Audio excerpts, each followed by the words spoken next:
બોટાદ શહેરમાં ગઢડા રોડ પર ST bus અને કાર વચ્ચે સર્જાયો અકસ્માત. ગઢડા રોડ પર આવેલ હરિદર્શન કોમ્પ્લેક્સ પાસે સર્જાયો અકસ્માત. બગસરા કૃષ્ણનગર એસટી બસ અને કાર વચ્ચે અકસ્માત સર્જાતા કારમાં સવાર 2 લોકોને ગંભીર ઈજાઓ થતા સારવાર અર્થે હોસ્પિટલ ખસેડેલ. અકસ્માત સર્જાતા લોકોના ટોળા એકઠા થયા હતા. ઘટનાની જાણ થતાં પોલીસ કાફલો ઘટના સ્થળે પહોંચીને તપાસ હાથ ધરી.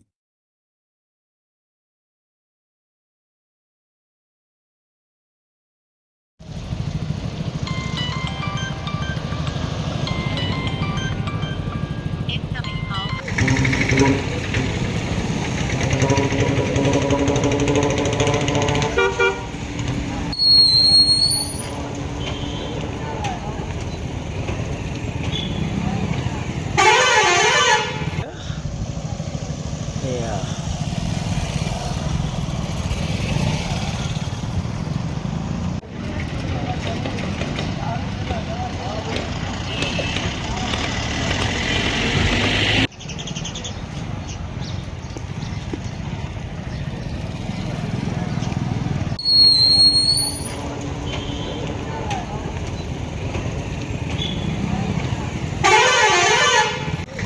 Thank you.